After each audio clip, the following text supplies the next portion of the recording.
ನಮ್ಗೆ ಕೇಡು ಬಯಸಿದವ್ರ ಮೇಲೆಲ್ಲ ಸೇಡ್ ತೀರ್ಸ್ಕೊಳ್ಳೋ ಅವಶ್ಯಕತೆ ಇಲ್ಲ. ಕಾಲ ಕಳೆದಂತೆ ಕರ್ಮವೇ ಉತ್ತರ ನೀಡುತ್ತೆ. ತಾಳ್ಮೆಯಿಂದ ಕಾದ್ ನೋಡು. ಇನ್ನೊಬ್ಬರ ಕೆಟ್ಟ ಪರಿಸ್ಥಿತಿ ನೋಡಿ ನಗ್ಬೇಡಿ.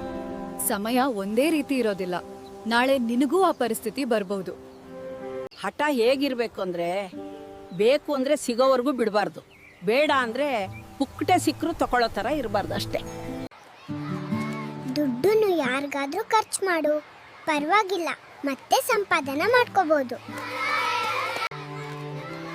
ಆದರೆ ಸಮಯವನ್ನು ಕೇವಲ ಅರ್ಹತೆ ಇರುವವರಿಗೆ ಮಾತ್ರ ಖರ್ಚು ಮಾಡು. ಯಾಕಂದ್ರೆ ಕಳೆದೋದ್ ಸಮಯ ಮತ್ತೆ ಬರೋದಿಲ್ಲ.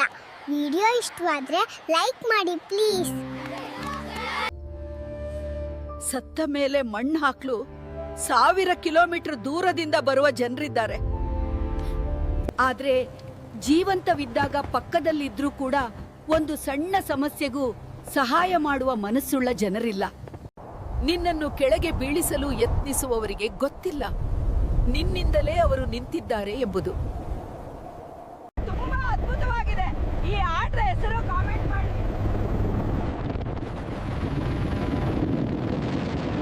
ಮುಖ ಮಾತ್ರ ಸ್ವಚ್ಛವಾಗಿಟ್ಕೊಂಡ್ರೆ ಸಾಲದು, ಒಳಗಡೆ ಇರುವ ಮನಸ್ಸು ಕೂಡ ಸ್ವಚ್ಛವಾಗಿರ್ಬೇಕು. ಚಿಕ್ಕ ವಯಸ್ಸಿನಲ್ಲಿ 1 ರೂಪಾಯಿ ಸಿಕ್ಕರೆ ಏನು ಗೊತ್ತಿಲ್ಲದ ಸಂತೋಷ ಆಗ್ತಾ ಇತ್ತು.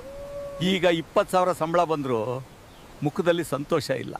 ದುಡ್ಡು ಇವತ್ತಲ್ಲ ನಾಳೆ ಸಂಪಾದಿಸಬಹುದು, ಆದ್ರೆ ನಿಮ್ಮನ್ನ ಪ್ರೀತಿಸುವ ವ್ಯಕ್ತಿಯನ್ನ ಕಳ್ಕೊಳ್ಬೇಡಿ.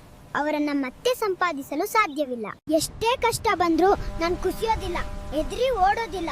ಏಕಂದ್ರೆ ನಾನು 100 ಸಲ ಗೆದ್ದವನಲ್ಲ, 1000 ಸಲ ಸೋತವನು. ಅತಿಯಾದಾಗ ಅಮೃತವು ಹೇಗೆ ವಿಷವಾಗುತ್ತೋ ಹಾಗೆಯೇ ಜೀವನದಲ್ಲಿ ಅತಿಯಾದ ಮಾತು, ಅತಿಯಾದ ಕಾಳಜಿ ಸಂಬಂಧವನ್ನು ಮುರಿದು ಹಾಕುತ್ತೆ. ಕಾಯಿನ್ಗೆ ಹೇಗೆ 2 ಮುಖವೋ ಹಾಗೆ ಮನುಷ್ಯನಿಗೆ 2 ಮುಖ, ಒಳಗೊಂದು ಹೊರಗೊಂದು.